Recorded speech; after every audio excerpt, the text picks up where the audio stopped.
But today I want to talk about something that really hits home for me. Yesterday I seen a lady's TikTok and she said, yes, my husband's black and he has a job.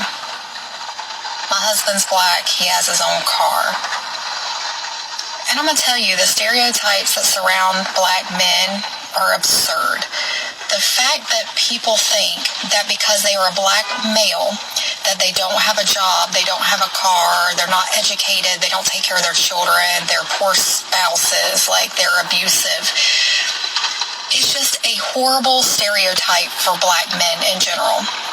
I really wish that we could do away with these stereotypes because at the end of the day, any man could be a bum, any man can be homeless, any man can be abusive, any man can be a poor father. And as a woman that is married to a black king, because that's exactly what my husband is, he has always had a job. He worked for Department of Corrections for 18 years where he retired and now is in management. My husband has always supported me and our children. He has always taken care of our family. He's never been abusive.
We've been together 22 years, been married almost 19.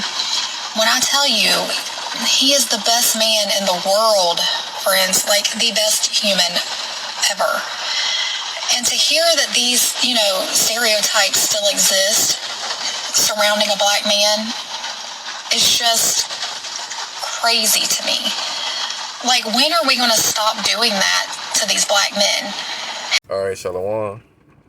Before I begin, let me start out by giving all honor, glory, and praise to Yahweh, Bahashem, Yahweh Shai, Bahashem, Ruach HaKodesh, and double honors to the apostles and elders of Great Millstone, who teaching the course where I learn this truth. Peace and salutations to Yahweh Bashemel Shai's elect, the house of David. All right, finna get into this late evening lesson, Lord wouldn't be able to find. All right, I showed you a clip up to this point.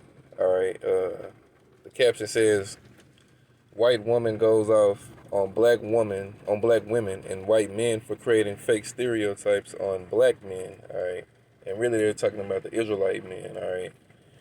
Because we're not black with different shades of brown. But you heard the lady give her take on what she had to say, all right? So we're going to read a couple of comments and then we'll read a couple of scriptures and, Lord willing, be edifying.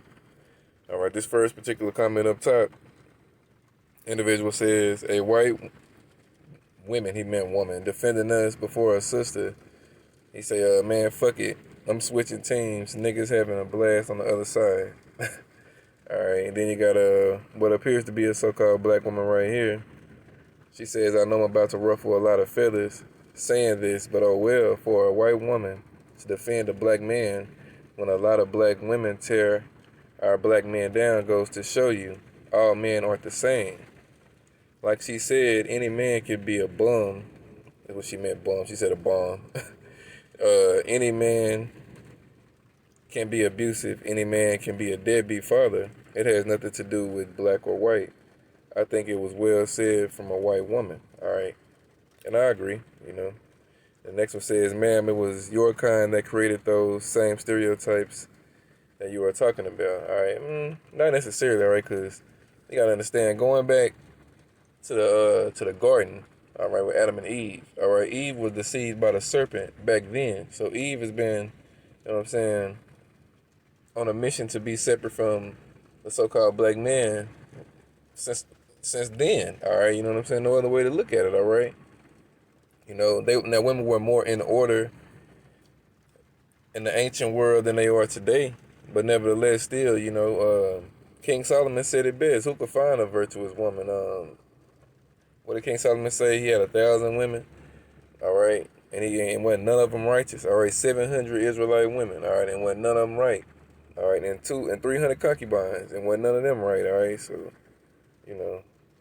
but these are the comments, and they got a lot of these black women, pretty sure they feel the way about it. You see this one, what is this, Cupcake Patience, Patrice, whatever the fuck her name is. They say, okay, but we already know that she's speaking to her people, because, ma'am, we got this. Whatever that means. But yeah, let me go read some scriptures, all right? Because the point that I'm making in making this video is that, you Israelite men, all right, know your worth, all right? And Keisha is not the end-all, be-all as far as the woman, that's available to you, all right? All the women of the nations are available, all right? Now, of course, you don't worship them and you don't put them on a pedestal or nothing like that, but as far as having a level of comfort in this world, all right, you better off in a lot of cases with the heathen women than you are with the Jake women, all right? The Jake women being the so-called Negro women, all right? As well as the Hispanic and Native American women, but primarily the Negro woman, all right? She's the hardest to deal with, all right?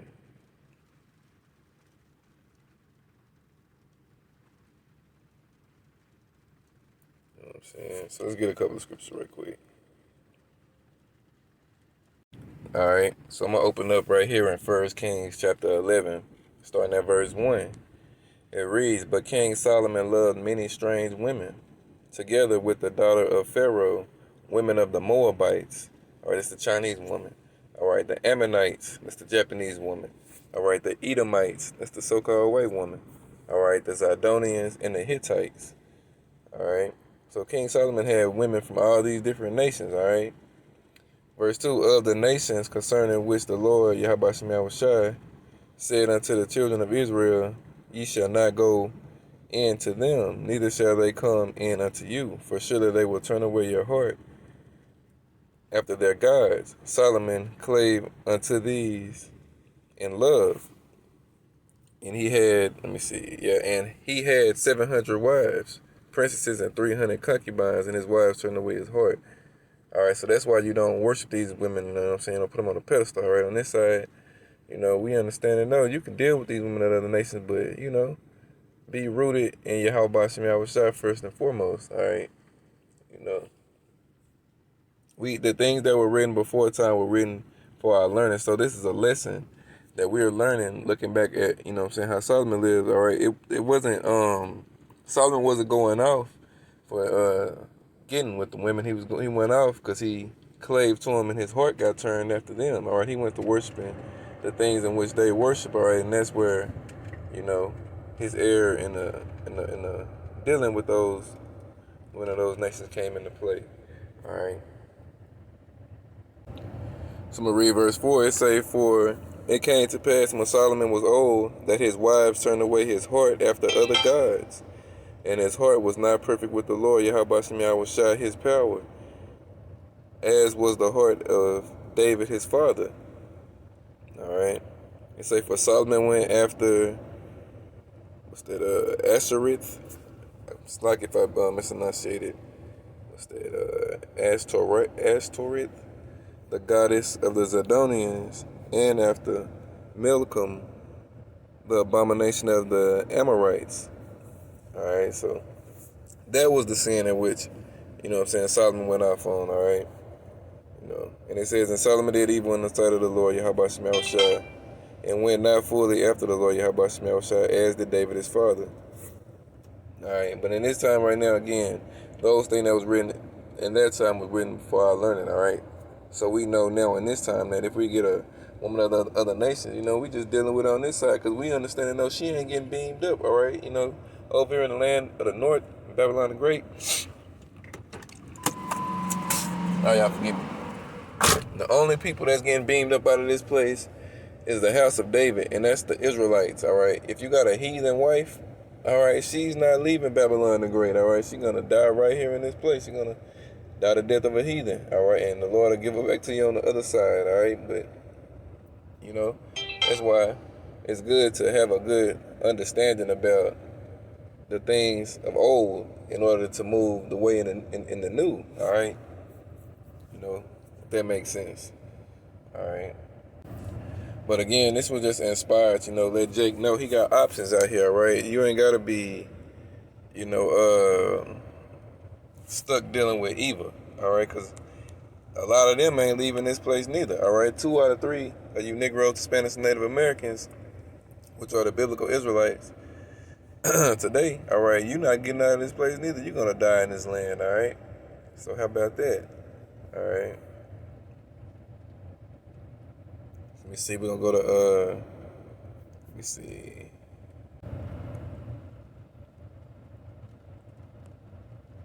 Let's go to Genesis chapter 3, all right?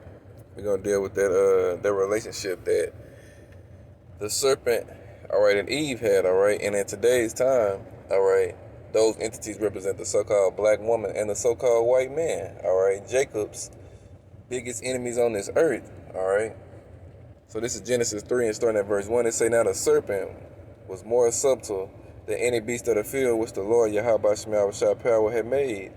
And he said unto the woman, yeah, hath power said, ye shall not eat of every tree of the garden?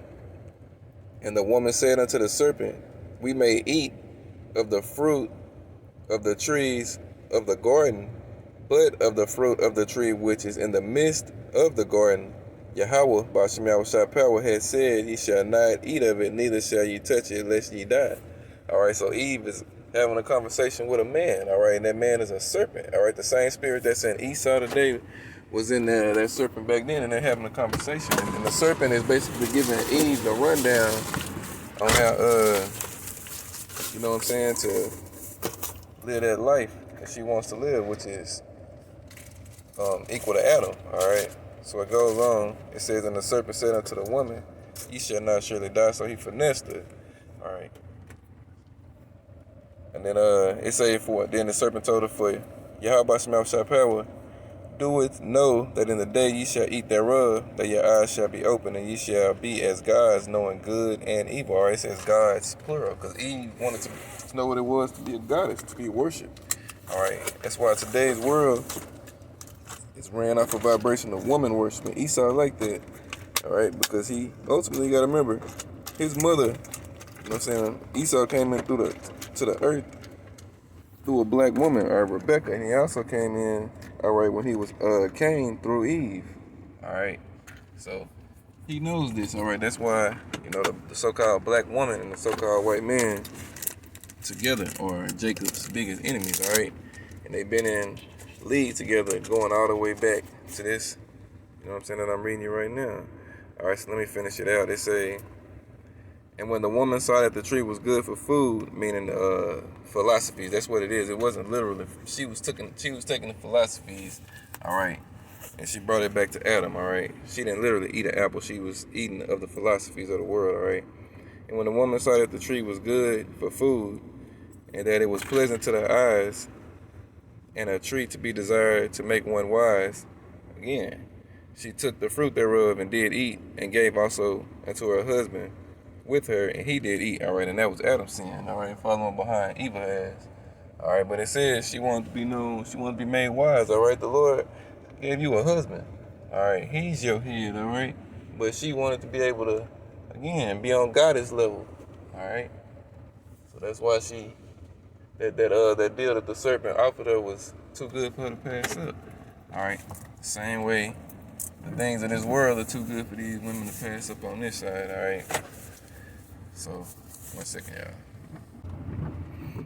Okay, this verse 7. And the eyes of them both were open, and they knew that they were naked, meaning they went out. They knew they was out of bounds. They did what they weren't supposed to do. And they sewed fig leaves together and made themselves apron. All right, they tried to cover themselves with, you know what I'm saying, the philosophies and shit that they wasn't supposed to be with, all right.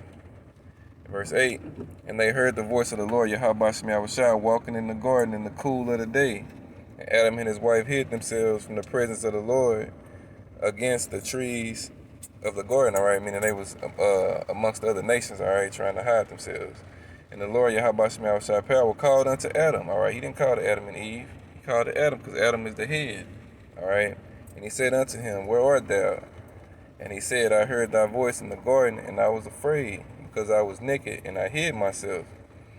And he said, who told thee that thou was naked? Hast thou eaten of the tree whereof I commanded thee that thou shouldest not eat? And the man said, the woman whom thou gavest me to be with, she gave of me the tree, and I did eat. All right, so Adam sold Eve ass out to the Lord right away. All right, and let's see what the Lord did to Eve. All right, and the Lord said unto the woman, what is that thou hast done? And the woman said, the serpent beguiled me, and I did eat. All right, meaning she got tricked by the serpent. All right, and the Lord said unto the serpent, because thou hast done this, you Edomites, thou art cursed above all cattle, and above every beast of the field. Upon thy belly shalt thou go, and the dust shalt thou eat up all the days of thy life. All right. And Esau did go upon his belly when he went down, when his Roman Empire went down, the first leg of it, and he got ran into them Caucasus Mountains. All right. He got turned into the cave beast. All right. Verse 15, and I will put enmity between thee and the woman, between the Edomites and the Israelites, and between thy seed and her seed. It shall bruise thy heel, and thou shalt bruise his heel. All right, so it's going to be enmity between, all right, the serpent, which is the Edomites today, and the Israelites today. All right, verse 16, unto the woman he said, I will greatly multiply thy sorrow and thy conception. In sorrow thou shalt bring forth children, and thy desire shall be to thy husband, and he shall rule over thee. All right, and that's the way it's supposed to be. That's their order. All right, but in this world, again, Eve and Esau were running this thing, all right? And that's why the Edomite woman said what she said about, the stereotypes that come from black women and white men, all right? And that's because they made this deal going back then, all right? So that was it, just something quick and to the point, nothing too deep. Just wanted to read those scriptures and put up a lesson. Lord willing, it was edifying. All honor, glory, and praise go to Yahweh, Bahashem Yahweh Shai, Bahashem, Rakakwadash. Double honors to the apostles and elders, a great millstone, teaching the course, rattling this truth. Peace and salutations to the Lord select. All right, and that's also why Eve and Esau are going to be the main two entities that get wiped out during Jacob's trouble. All right, all the heathens and all the Edomites, but the majority of Israelites on this side are women. All right, so shalom.